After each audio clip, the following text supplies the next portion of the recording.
இந்த உலகத்துல பச்சை கலர்ல மனிதர்கள் வாழ்ந்திருக்காங்க அப்படின்னு சொன்னா அவங்களால நம்ப முடியுதா?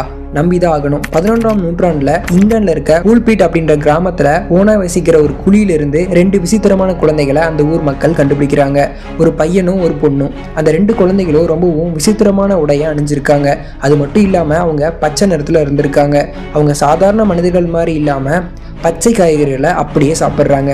அவங்க பேசுகிற மொழியும் யாராலையுமே புரிஞ்சிக்கவே முடியல. அந்த ஊரில் இருக்கிற சார் ரிச்சர்ட் டி கர்னி அப்படின்றவர் அவங்க 2 பேரையும் கூட்டிகிட்டு போய் வளர்க்க ஆரம்பிக்கிறாரு. அவர் மனிதர்கள் சாப்பிட்ற சாதாரண உணவுகளை அவங்களுக்கு பழக்கப்படுத்துகிறாரு. காலங்கள் ஓடுது, அவர் கூடவே அவங்களும் வளர்றாங்க. அவங்க பச்சை நிறமும் படிப்படியாக குறைய ஆரம்பிக்குது. சாதாரண மனிதர்கள் மாதிரி அவங்களும் மாறுறாங்க. அந்த குழந்தைகள் 2 பேருமே படிப்படியாக இங்கிலீஷ் லாங்குவேஜையும் கற்றுக்க ஆரம்பிக்கிறாங்க. இங்கிலீஷும் சரளமாக பேச ஆரம்பிக்கிறாங்க.